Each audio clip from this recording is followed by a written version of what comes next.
This time on Engine Masters, we're going to show you how to buy the right cylinder heads. Meanwhile, we're going to stumble into a killer combination for a 408 Ford stroker.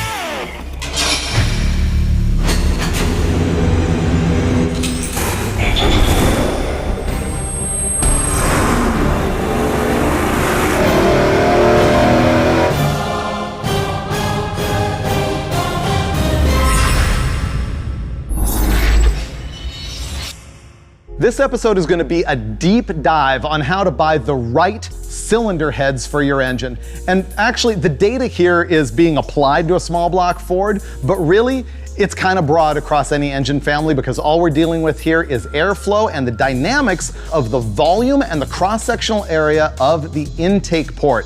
And we're doing that specifically by testing 3 sets of Airflow Research Renegade cylinder heads. Now, one of them has a 165cc intake port, one of them is a 195cc, and one of them is a 220. Now, the common internet theory is that you can put too big of a head on your engine and therefore lose bottom end torque, and that's what we want to find out. And to do that, I've assembled an engine that is a really calm street going motor. I wanted to keep the airflow and the RPM down so that we could do the best job possible in finding out if too big of an intake port really does kill torque. The engine itself is a 410 cubic inch stroker that's based on a Ford 351 Windsor. The short block is from Blueprint Engines. You've seen it a bunch of times on Engine Masters. It's been really good to us. Up top, the Holley XP carburetor, an 850 double pumper. The intake manifold is an Edelbrock dual plane. Best thing for the street, best thing for torque. It's a Performer RPM air gap. We've put MSD ignition in it. The cam itself is really small. The duration at 50 thousandths tappet lift is 218 on the intake, 224 on the exhaust. Very low lift at half an inch, 0.513 inch lift, and it's on 110 degree lobe separation angle. The engine itself's about 10.2 to 1. The exhaust system is a set of open headers, Hooker Super Comps in a 1 3/4 inch tubing diameter. What we're gonna do with this is run those 3 sets of heads across it with different intake ports, and there's a few other features that they have that are different as well, and I'll spell that out later. But we're gonna start out with the tamest cylinder head that Airflow Research makes for the small block Ford. It has a 165cc intake port, and it's the most affordable one that they make. I'm really concerned that it's just gonna choke the power out of a big 410 cubic inch small block, but you never know until you go strap it on the dyno, which is what we're about to do. We've run this thing in the dyno in a bunch of different configurations, but the one thing that stayed the same is we've always used the AMSOIL Dominator 1030 in this thing. And there's a chance this thing is actually gonna squeak its way into one of my own cars, and I always use synthetics in the stuff that I really care about, obviously not in some of the clapped out junk that I drive. So this thing will survive on AMSOIL, and you know I really care about it because look, I brought a funnel so as not to soil my new AFR valve covers. Yeah, this is the single smallest camshaft I've ever intentionally installed. So you're turning into me, you're turning into a top of the page guy instead of a bottom of the page guy. Yeah, smooth idle, nice drivability. I still think these cylinder heads are gonna strangle it with that 165cc intake port. I agree. I gotta tell you, I got a chance to look at this thing, you know, before you guys got here when I was getting it up, and this thing's pretty good. I kind of have a new favorite combination, big motors, small heads, small cams, so. It's heresy! I want the small cam and the gigantic heads. Yeah. That's Well, going to be let's the see. magic.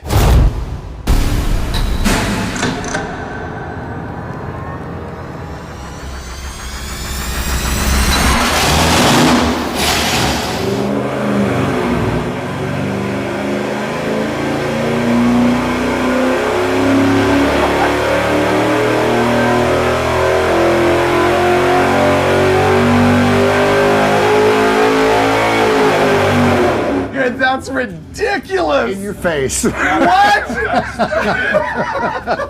That's what I was saying. I'm looking at the curve when I pre-ran it. Yeah. And I'm like, oh wow, would this be fun? I mean, this thing's got 450 pound-feet at 2,500 RPM. And what was the peak? 520? Let's look yeah, at as far it. as torque. Oh, it's really bad. I was just blown away by the torque curve on this thing. Look at that. We just made 515 pound-feet of torque and 471.4 horsepower. I didn't see that coming either. I know, that's what I said was so good about it. Because it's kind of as good power-wise as a good 383 stroke or something, but they don't make this kind of torque. And they certainly don't have that kind of drivability. Yeah. Now you guys know why I bleed Ford blue, right? Are we only going to ruin it from here? Well, if we take away from here and add to there, then it's kind of driver's decision. But as long as we can hold on to this and pick up some of this, then that's going to be a win. Can I go out on a limb here? I'm sure you will anyway. I really don't think that the intake port cross-section is going to affect that very much. But the increased airflow has got to make it better. Here's the question, though. What does it do at part throttle? We're going to look at full throttle, but what's it do at part throttle with a big head versus this thing? This 165. Yeah, we don't know. Okay, the reason that was mind-blowing is that none of us expected a 410 cubic inch engine to be able to make that kind of horsepower and torque through a 165 cc intake port. That is considered very small. Typically, you'd think of that cylinder head for like a 302 cubic inch engine, but I think what that trained us is that that number alone is not everything when you're buying a cylinder head, even though it's normally how people refer to heads. For example, these would be an AFR 165, 195, and 220. That's the lingo that people throw out, but there's more to it. Let me explain to you what that CC number really means, and I'm gonna do that using this cutaway of a Mopar 426 Hemi cylinder head. This is actually a Keith Black head that was given to me a long time ago, but it's super handy for showing stuff like this. So imagine you've got your intake valve right here and your exhaust is over here. This is your intake port, that's your exhaust port.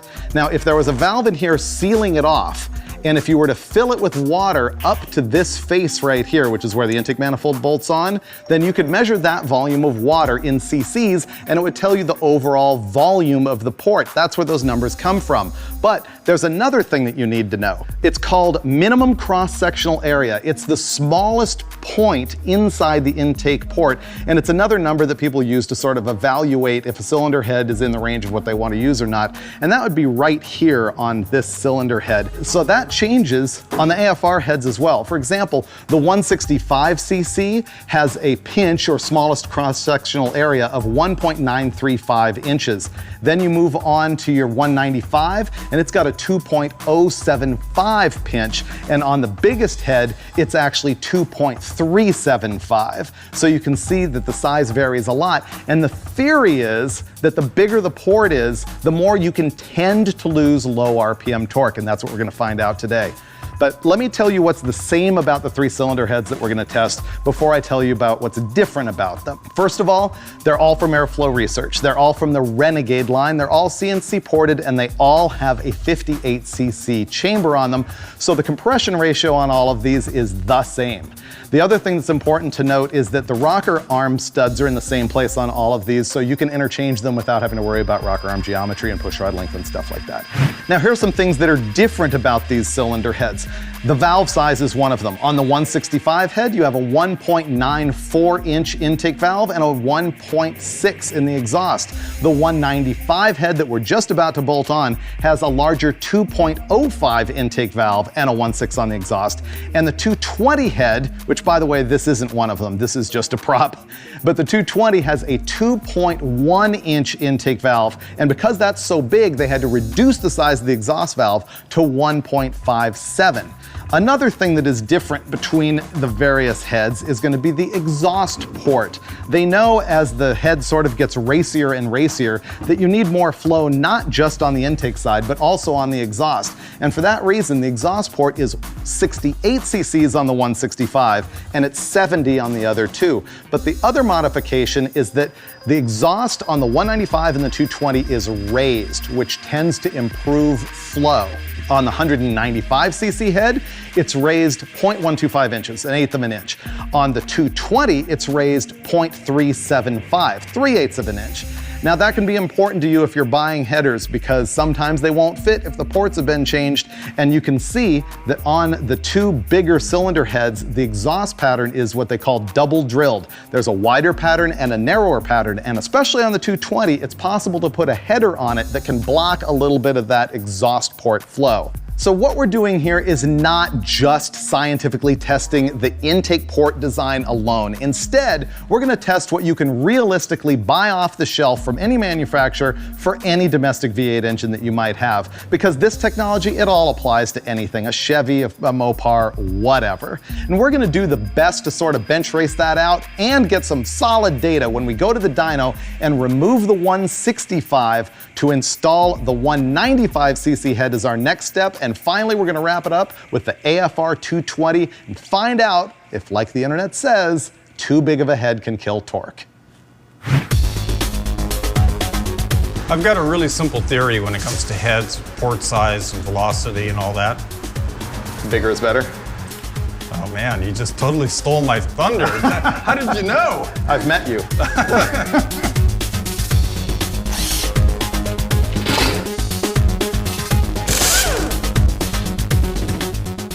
I think here's a good tech note. Because on some of the gasket manufacturers, you'll see on the Ford gasket where it says front. Yeah?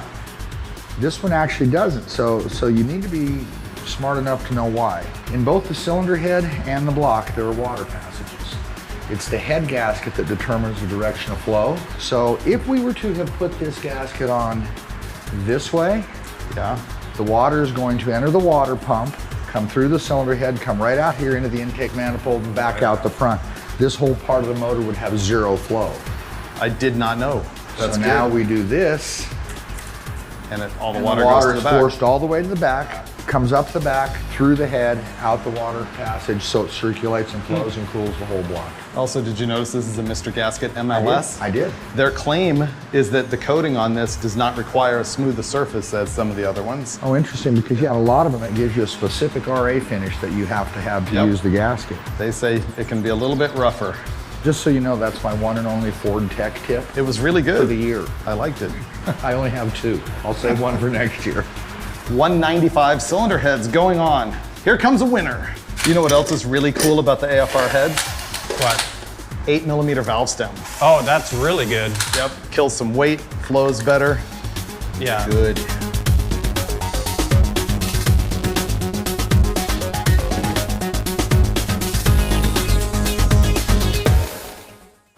I'm confident it makes more power everywhere.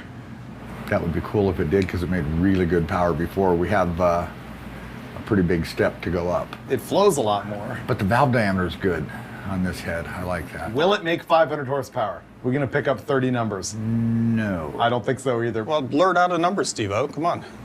93. 93? 493 Yeah. horsepower. Well, we were at 470, right? Yeah.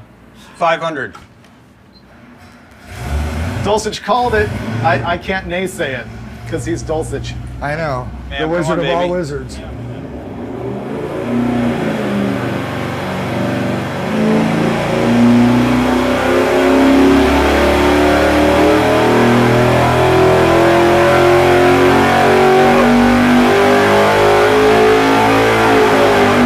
Not quite there, but No. still really impressive.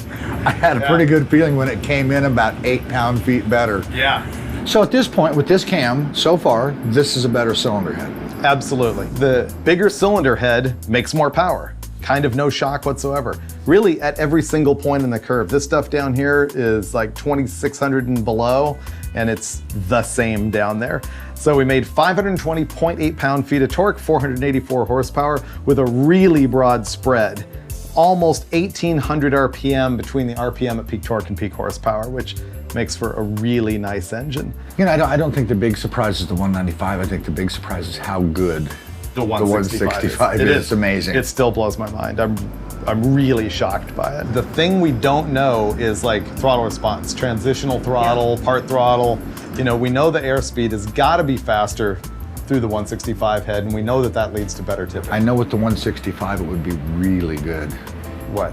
The part throttle, transitional throttle response, all that stuff, it would be really good. Yeah. And on this big of an engine, even the 195, it's got to be excellent. It's got to be. But now, No is the downside. 220 going to finally lose some torque, or are we going to see the same torque and even more power?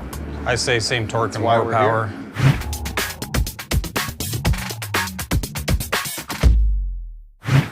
I think every internet forum on Earth claims this is going to be worse, killing torque, right? Really?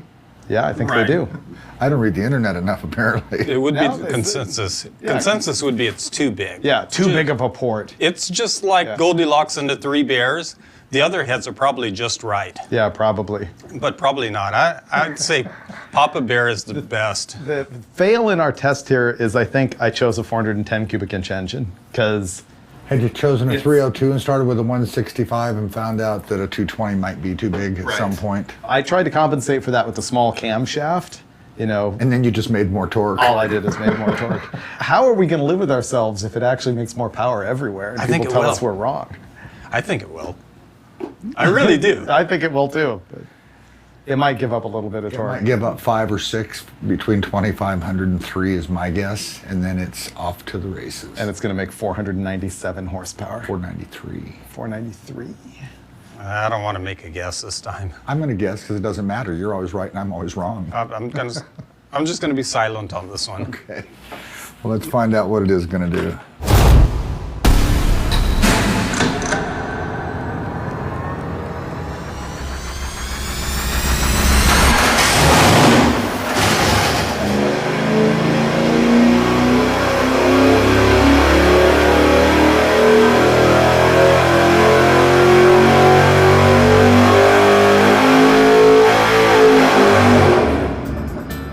Same as the 165. Yeah. After all of that, I'm not sure we really proved anything. It proved I don't know anything. I know, I don't know anything either. I mean, I think that 165 is a killer head.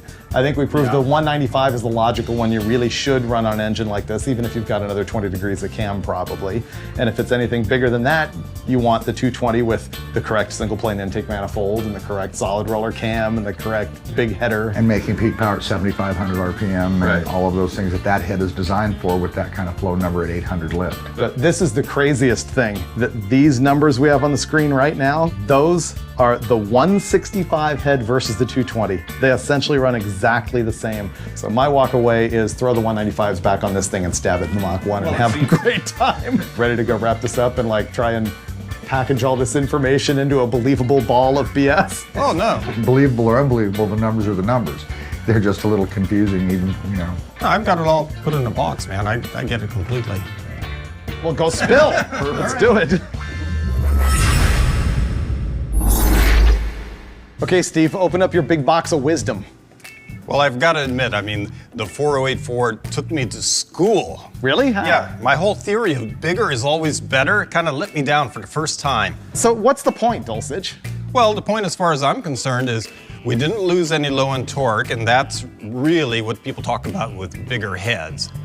We made great power with a tiny head on a big cubic inch motor with a tiny camshaft. So I guess really there is no conclusion. Well, no, there is because of what you're talking about. I think that we are starting to see stuff that we've never tested before where a good cylinder head with a tiny camshaft is a great street motor. And that's probably something a lot of people have known for a long time, but we're just discovering it because normally we like giant cam stuff. But the whole thing about proving that a large port kills low-end torque, we didn't see that at all. But to be fair, on the dyno, it's not really showing throttle transitions and things like that. So I'm not sure that people can conclude categorically that you should always put the biggest cylinder head that you can on your engine. I don't think that's the case. Right. I think the 195 is the right cylinder head for this combination. You took the words right out of my mouth. I was gonna say the 195 seemed to be the optimum. It did make the most horsepower, and it's probably the right head for this motor. So you were gonna open your big box of wisdom and I just ripped it open like a 5-year-old on Christmas morning? Well, I've already shared with you all the conclusions. Oh, that's right, I just sapped your knowledge and shared it with the audience as if it was mine. And that's what happens pretty much on every episode of Engine Masters. We'll see you next time.